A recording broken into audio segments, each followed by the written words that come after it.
G'day crew, it's Ross here in the shed on a stinker of a day. So 7th of January, 45 degrees, that's about 113, 14 Fahrenheit. Very, very warm day.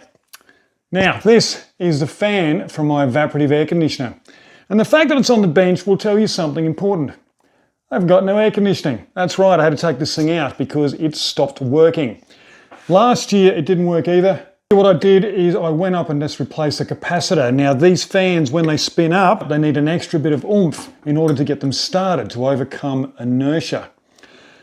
For that, they need a little thing called a capacitor. So the capacitor stores up a little bit extra energy, and then when you start these up, the capacitor releases that energy and helps this thing just start. So if you can get up and you can push it, which is what the capacitor does, and it spins, then the motor is fine. But this year, yesterday specifically, the fan stopped working. I went up, I pushed it, and it was really, really resistant, like an electrical magnetic resistance.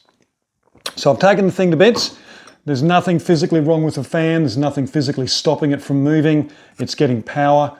So that really comes down to bearings, of which there's one at the top and one at the bottom, or something wrong with the motor itself, or a combination of both. So let's take a closer look. This fan, we've got a stator and a rotor. The stator, short for static, is the bit that doesn't move, and the rotor does. So normally, this thing, right, sits inside there and spins. And of course, this spins with it. So the fan is attached to the shaft is attached to the rotor, and this whole process spins. Now, here's what I can tell you. This is the bearing that goes through into the bottom. And if I just take that off, we can see that it's not spinning easily, but it's still not notchy and it is spinning. So it's okay, but certainly on the way out. And look, this is a 25-year-old motor, so you can't really complain too much about that. If we look in the top, I don't know whether you'll hear this or not.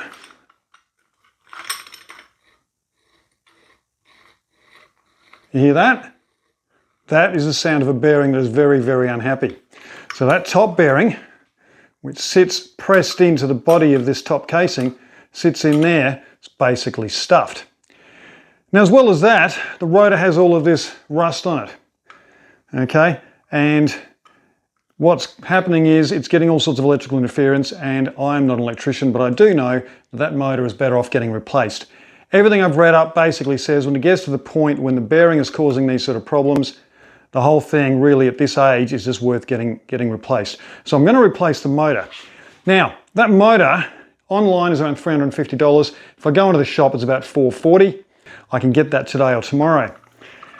The fan is another $195, and it comes with this plastic collar which holds it on.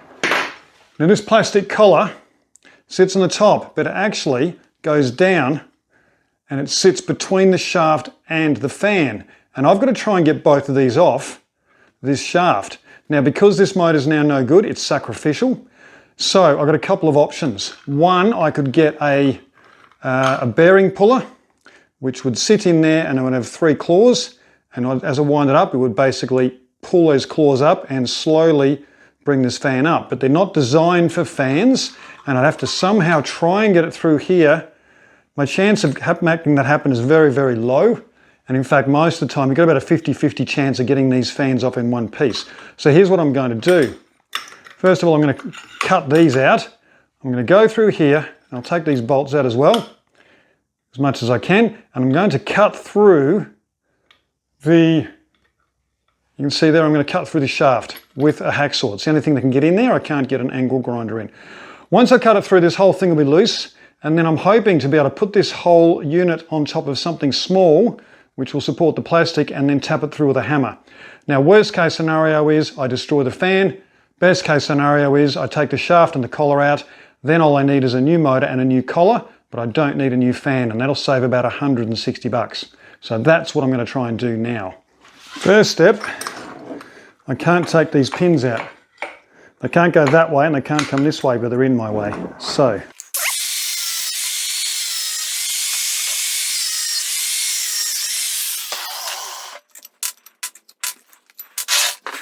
I also need to get rid of these. These are the bolts that go through to this side, and they hold this whole thing together. So you undo the nuts, take that off, but again, this won't come out because it's too close to this piece. So again, I've got to try and cut these so I can get to the shaft.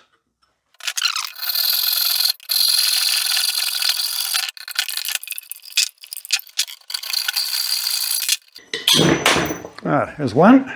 I don't need to take out the other one because now I have enough space. I'm going to put this in the vise and see what I can do. Okay, so what I want to do is try and cut through this piece of metal right here, which is the shaft going all the way through, and then hopefully I can tap that shaft out carefully and not break my fan. That's the theory.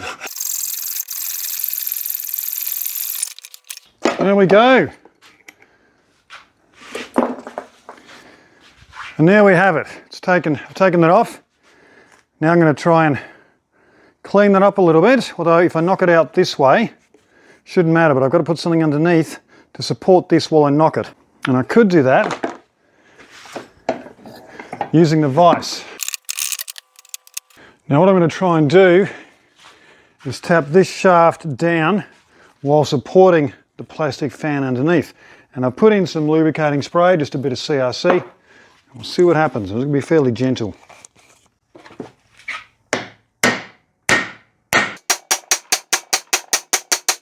That is working.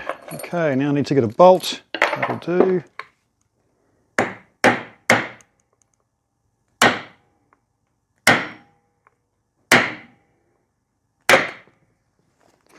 Watch fingers, Ross.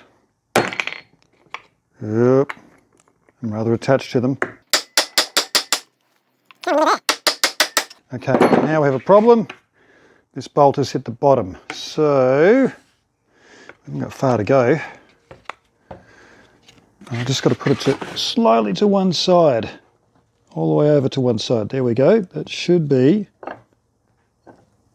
okay.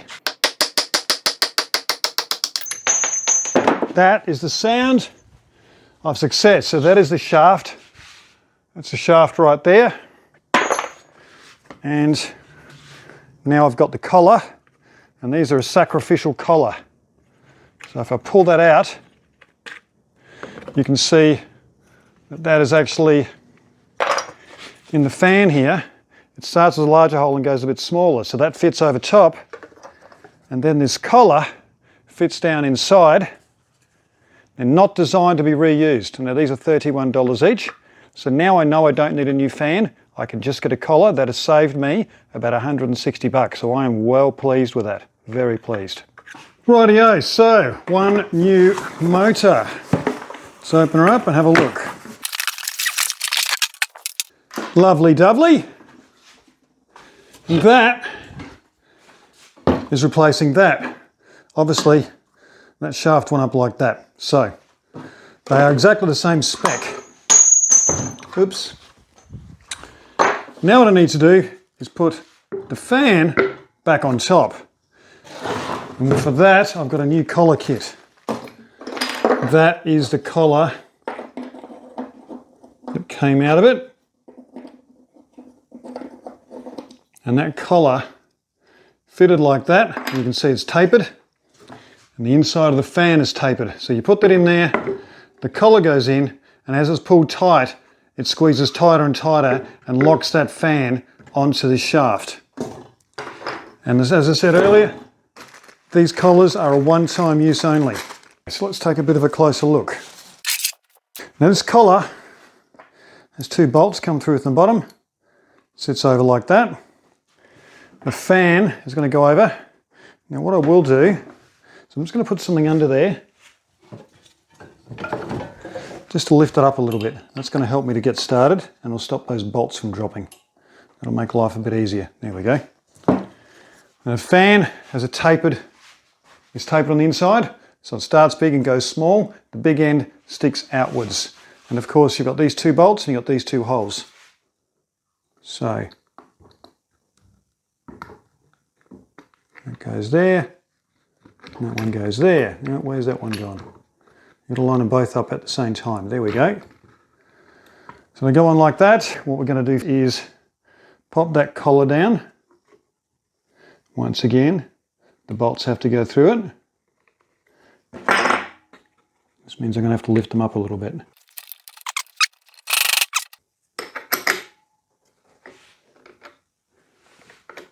This is where I need an extra set of hands. That needs to go there, and my little locking nut needs to go over top of it. Right, that'll hold that steady for the minute. Okay, now the other one. Up you come, there we go. And the other locking nut. Lovely, right, that's started. Obviously still has to be tightened, and as it tightens, what's going to happen is that the blue collar goes like that, and the black collar goes like that, and as it's tightened down, it squeezes, and the black collar will squeeze onto the shaft.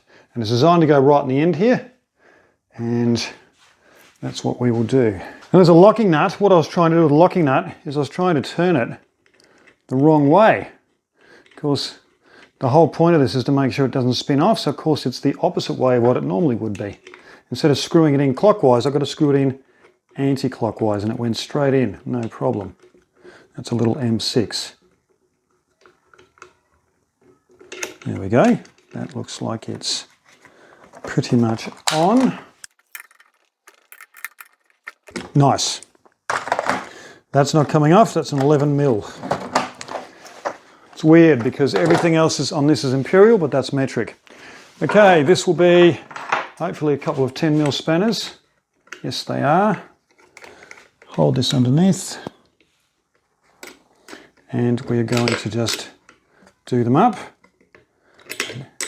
Now I'm not going to do too much on one side at a time, because if I do that, it will tighten unevenly.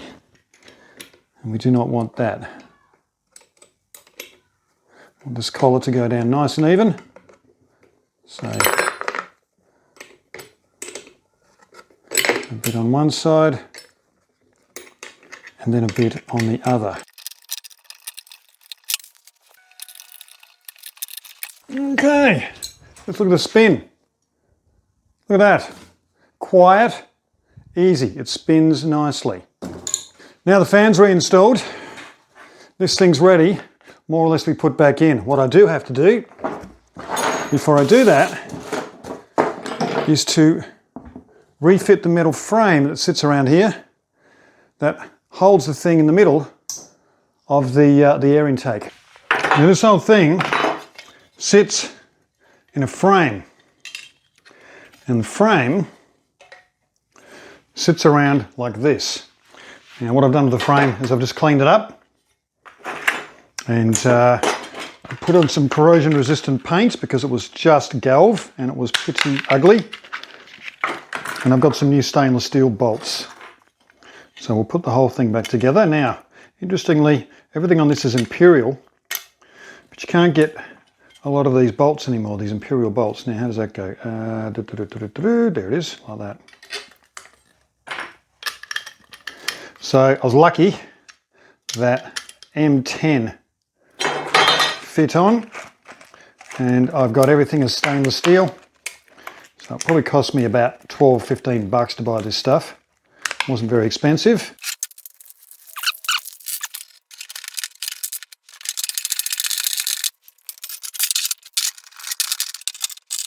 All right, so we've got two on. Now it's time to throw things around the workshop. And now we're going to install this holder back again. And the holder sat just above the cooling fin right here. So we will put that around there. There we go. And now we can put the rest on and tighten the whole thing up. And what will then happen is each one of these will sit in a little holder, and we'll center this in the middle of the air intake.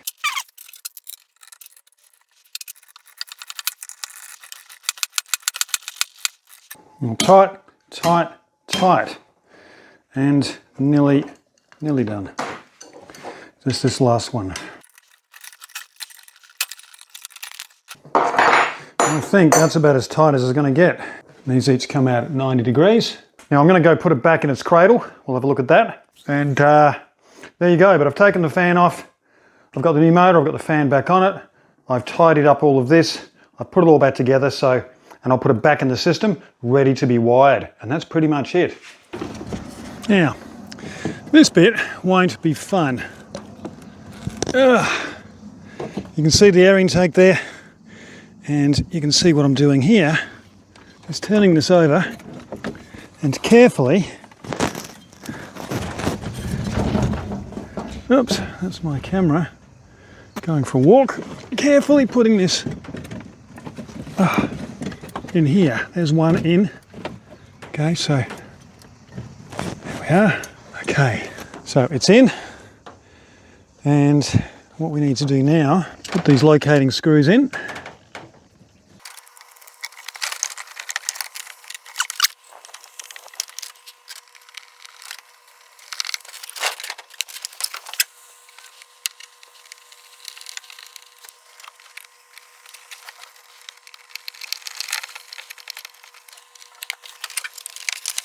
So the last 20 minutes or so of video was taken 2 days ago. Now this system died on Wednesday on the 7th. It's now the 10th, it's Saturday.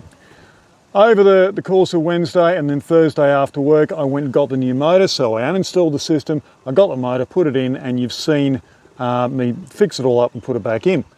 What I didn't tell you, I forgot to tell you, was that when I was trying to push the fan when I first had the problem to see if it was a capacitor issue, it wouldn't move, but it was like a magnetically locked, but this motor was really, really hot as well. So that was part of that diagnosis going, that should not be getting that hot to the touch. So what I did is I isolated the system down to the switchboard. I also turned it off at the PCB. I then opened up the PCB, and there are 4 wires with crimps. Okay, they're all crimped together, and each wire's got a plastic cover.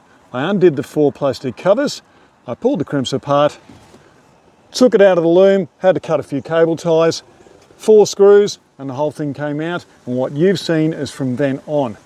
When I put it back in, I put it in, then I had to move it 90 degrees, that's okay. I put these screws in, which centers the whole thing, and I ran the loom back up, put some more cable ties on. What I did Friday morning was I managed to get an electrician out who was HVAC qualified, not just a general electrician, they've got to be HVAC qualified in Australia. They did 1 crimp for me. I actually cut 1 crimp and I'd put it back on incorrectly. So they did 1 crimp for me. They've signed off on it. So for $110, I've got peace of mind. So if there's ever a problem up here, I can say it was all professionally installed. The total cost of this is about $600. $445 for the motor, $31 for the collar, about $12 of stainless for the new bolts I've got through here. A little bit of paint. I already had corrosion resistant paint, and then $110 for the electrician. So that's pretty good. If it had been cooler weather and this had happened, I could have ordered that motor online and saved another $110. So it would have come in at just under $500. If this had been done by someone and I didn't know what to do, that would have cost me, I reckon, around $1,800, because it's a messy job. They probably wouldn't have tried to save the fan. No one wants to do those sort of crappy looking jobs. To just come here and wire it up is nice and easy, but to do the whole thing, I would have been paying a lot of money. So I've saved somewhere between, $1,800 for the whole job, it's cost me $6. I've saved somewhere between $1,000 and $1,200 in labour, so I'm pretty pleased with that. It's a component-based unit, these evaporative air conditioners. So the motor's now gone, it's been replaced, that'll last another 15, 20 years. The fan is still original, no reason why it shouldn't last quite a lot longer. If the pads go, you replace the pads. If the pump goes, you replace the pump. If the valve goes, the float valve, you replace the float valve. The solenoid, the same thing. What has happened is I've got a dump valve that's actually finally died. It's pneumatically driven. They cost $90 and they're not electrically driven, so I'm going to show you how to do that next week. Sometimes they have metal fans, not plastic, but the process is pretty much the same. All right, guys, thanks for your time as always. If you like this sort of content, hit like and subscribe. All right, till next time, happy fixing, stay cool. See ya.